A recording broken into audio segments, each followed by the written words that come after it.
Hello everyone, welcome to my channel. So last పార్ట్లో నలుగురం part 1 చూసాం, ఫ్రెండ్షిప్ స్టోరీ. ఇప్పుడు పార్ట్ 2 చూద్దాం. రోజులు వారాలుగా, వారాలు నెలలుగా మారుతున్న కొద్దీ నలుగురి స్నేహం మెల్లగా ఒక అలవాటుగా, ఆ తరువాత ఒక అవసరంగా మారిపోయింది. హాస్టల్ లైఫ్ అంటే ఏంటో వాళ్ళకి ఇప్పుడిప్పుడే అర్థమవుతుంది. ఇంటి భోజనం మిస్ అవ్వడం, వార్డెన్ కళ్ళు కప్పి రాత్రి బయటకు వెళ్ళడం, పరీక్షల ముందు రాత్రంతా మేలుకొని చదవడం. కానీ ఈ కష్టాలన్నీ నలుగురు కలిసి ఎదుర్కొంటే భారంగా అనిపించేవి కాదు. ప్రతి మంగళవారం రాత్రి క్లాసులు అయిపోయాక నలుగురు హాస్టల్ దగ్గర చిన్న టీ కొట్టు దగ్గర కలిసేవాళ్ళు. అక్కడ కూర్చొని చాయ్ తాగుతూ రోజు జరిగిన విషయాలు పంచుకునేవాళ్ళు. ఏ లెక్చరర్ ఎంత కష్టంగా క్లాస్ తీసుకున్నాడో, ఏ సీనియర్ ఎలాంటి సలహా ఇచ్చాడో, ఇంటి నుండి ఏం కబుర్లు వచ్చిందో, ఈ చిన్న చిన్న సంభాషణలే వాళ్ళ స్నేహానికి పునాదిని మరింత గట్టిపరిచాయి. అర్జున్ నెమ్మదిగా గ్రూప్‌కి సహజ నాయకుడిగా మారిపోయాడు. ఎవరికైనా సమస్య వస్తే మొదట అర్జున్‌నే వెతుక్కునేవాడు. అతను ఆలోచించి నిదానంగా ఒక పరిష్కారం చెప్పేవాడు. కార్తీక్ మాత్రం ఎప్పుడూ నవ్వుల మనిషి. ఎంత సీరియస్ పరిస్థితి అయినా అతను ఒక జోక్ వేసి వాతావరణాన్ని తేలిక చేసేవాడు. అతని ఫోన్‌లో వందల మీమ్స్ ఉండేవి. ఏ సందర్భానికి ఏది సరిపోతుందో అతనికి తెలిసినంతగా ఎవ్వరికీ తెలియదు. ప్రియ నిశ్శబ్దంగా ఉండేది. కానీ ఆమె పరిశీలన శక్తి అందరికంటే ఎక్కువ. ఎవరి మనసులో ఏముందో ఆమెకి మాటల్లో చెప్పకుండానే అర్థమయ్యేది. క్లాస్‌లో ఎవరైనా బాధపడుతూ కనిపిస్తే మొదట గమనించేది ప్రియనే. మీరా అందరికంటే భావోద్వేగపరురాలు. స్నేహాన్ని ప్రాణంగా భావించే మనిషి. ఎవరికి ఏ చిన్న సమస్య వచ్చినా ముందుగా పరిగెత్తుకొచ్చేది మీరానే. ఆమె బర్త్‌డేలు, చిన్న చిన్న సెలబ్రేషన్స్ ఎప్పుడు మర్చిపోయేది కాదు. ఒకరోజు సెమిస్టర్ పరీక్షల ముందు రాత్రి నలుగురు కామన్ రూమ్‌లో కూర్చొని చదువుతున్నారు. అర్జున్ మ్యాథ్స్ ప్రాబ్లమ్స్ చేస్తుంటే కార్తీక్ నిద్రలోకి జారిపోతున్నాడు. పుస్తకం అతని ముఖం మీద పడేలా. మీరా అతన్ని లేపి, లేవండి బాబూ, రేపు పరీక్ష మర్చిపోయారా అని కసిరింది. ప్రియ మౌనంగా అందరికీ నోట్స్ షేర్ చేస్తూ తనకి తెలిసిన షార్ట్ కట్స్ చెప్తుంది. అర్ధరాత్రి 2 గంటలకి ఆకలి వేసి నలుగురు హాస్టల్ గేట్ దగ్గర 24 గంటల మ్యాగీ బండి దగ్గరికి వెళ్ళారు. వేడి వేడి మ్యాగీ తింటూ చలిలో వణుకుతూ వాళ్ళు నవ్వుకున్న ఆ క్షణాలు ఏ పరీక్ష మార్కుల కన్నా ఎక్కువ విలువైనవి అనిపించేవి కాదు వాళ్ళకి. ఇలాంటి రాత్రులే బెస్ట్ మెమరీస్ అవుతాయిరా అన్నాడు కార్తిక్ నోటి నిండా మ్యాగీతో. కానీ అన్నీ ఎప్పుడు సాఫీగా సాగలేదు. ఒకసారి గ్రూప్ ప్రాజెక్ట్ విషయంలో అర్జున్ కార్తిక్ మధ్య చిన్న గొడవ జరిగింది. ఇద్దరూ వేర్వేరు ఐడియాలు పట్టుకొని వాదించుకున్నారు. గొంతులు పెంచుకున్నారు. కొన్ని గంటలు మాట్లాడుకోలేదు కూడా. కానీ మీరా, ప్రియ ఇద్దరు కలిసి మధ్యలో నిలబడి ఇద్దరు వాదనలు వినిపించి ఒక కామన్ గ్రౌండ్ కనుక్కున్నారు. చివరికి ఇద్దరు ఒకరినొకరు క్షమాపణ చెప్పుకొని మామూలు అయిపోయారు.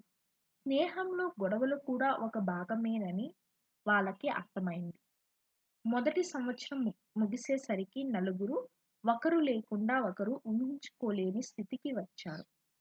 వేసవి సెలవులకి ఇంటికి వెళ్తున్నప్పుడు రైల్వే స్టేషన్‌లో వీడ్కోలు చెప్పుకుంటూ నలుగురికి కళ్ళల్లో నీళ్లు తిరిగాయి. 2 నెలలు ఒకరిని ఒకరు చూడకుండా ఎలా ఉండాలో తెలియని దిగులు అది.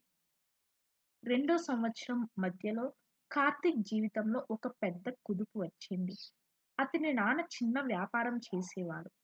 కానీ ఒక తప్పుడు పెట్టుబడి వల్ల పెద్ద నష్టం వచ్చింది. ఇంటి పరిస్థితి ఒక్కసారిగా తారుమారైంది. కార్తీక్ ఫీజు కట్టడం కూడా కష్టమైన పరిస్థితికి వచ్చింది. కానీ కార్తీక్ ఈ విషయం ఎవ్వరికీ చెప్పలేదు. ఎప్పటిలాగే క్లాస్‌కి వచ్చేవాడు. జోకులు వేసేవాడు, నవ్వేవాడు. కానీ అతని కళ్ళల్లో ఒక కొత్త బాధ కనిపించడం మొదలైంది. రాత్రుల్లో ఫోన్ మాట్లాడుతూ అతను గుమ్మం బయటకు వెళ్ళిపోయేవాడు. తిరిగి వచ్చినప్పుడు ముఖం వేరేగా ఉండేది. మీరాకి ఇది మొదటి గమనింపుగా వచ్చింది. ఆమె ఎప్పుడూ మిగతా వాళ్ళ మూడ్‌ని జాగ్రత్తగా గమనించేది. కార్తీక్‌కి ఏదో ఇబ్బందుంది అని ఆమె ప్రియతో అంది ఒకరోజు. ప్రియా కూడా అదే గమనించింది. కార్తీక్ తినడం తగ్గించాడు. రాత్రుల్లో నిద్రలేమితో బాధపడుతున్నట్టు అతని కళ్ళ కింద నల్లటి వలయాలు కనిపించేవి. ఇద్దరు కలిసి అర్జున్‌కి చెప్పారు. అర్జున్ ఒకరోజు నేరుగా కార్తీక్‌ని అడిగాడు. ఏమైందిరా? నాతో చెప్పు. మొదట కార్తీక్ దాచడానికి ప్రయత్నించాడు. ఏం లేదు బ్రో, జస్ట్ కొంచెం స్ట్రెస్ అని తప్పించుకోవడానికి చూశాడు. కానీ అర్జున్ పట్టుబడి అడిగేసరికి కార్తీక్ కళ్ళల్లో నీళ్లు తిరిగాయి. చివరికి అతను నిజం చెప్పాడు. ఇంటి ఆర్థిక పరిస్థితి, ఫీజు కట్టలేని అవస్థ, తల్లిదండ్రుల ఒత్తిడి అని. అర్జున్ ఒక్క క్షణం మౌనంగా ఉండిపోయాడు. తర్వాత కార్తీక్ భుజం మీద చేయి వేసి, ఎందుకు దాచావు? మేమంతా ఉన్నాం కదా అని అన్నాడు. ఆ రాత్రే అర్జున్ మీరాకి, ప్రియాకి పూర్తి విషయం చెప్పాడు. నలుగురు కలిసి కూర్చొని ఏం చేయాలో ఆలోచించడం మొదలుపెట్టారు. మీరాకి ఒక ఆలోచన వచ్చింది. కాలేజీలో మెరిట్ కమ్ మీన్స్ స్కాలర్షిప్ ఉందని, కార్తీక్ మార్కులు బాగుంటే అది వర్తించవని. ప్రియ వెంటనే ఆ ఫారం వివరాలు తెలుసుకొని వచ్చింది. అర్జున్ ఫ్యాకల్టీ అడ్వైజర్తో మాట్లాడి అప్లికేషన్ ప్రాసెస్ ఎలా చేయాలో కనుక్కున్నాడు. ముగ్గురు కార్తీక్కి తెలియకుండా తమ దగ్గర ఉన్న పాకెట్ మనీలో కొంత కూడబెట్టి అవసరమైన డాక్యుమెంట్ ఫీజులు కూడా కట్టారు. 2 వారాల తర్వాత కాలేజీ నోటీస్ బోర్డు మీద స్కాలర్షిప్ లిస్ట్ వచ్చింది. కార్తీక్ పేరు అందులో ఉంది. అతను నమ్మలేకపోయాడు మొదట. తర్వాత మిగతా ముగ్గురు ఇందులో తమ పాత్ర ఉందని చెప్పినప్పుడు కార్తీక్ కళ్ళల్లో నీళ్లు ఆగలేదు. మీరు నా కోసం ఇంత చేశారా అని అతని గొంతు వణికింది. అర్జున్ నవ్వుతూ, నలుగురమంటే అదే కదా బ్రో, ఒకరి కష్టం అందరిది అన్నాడు.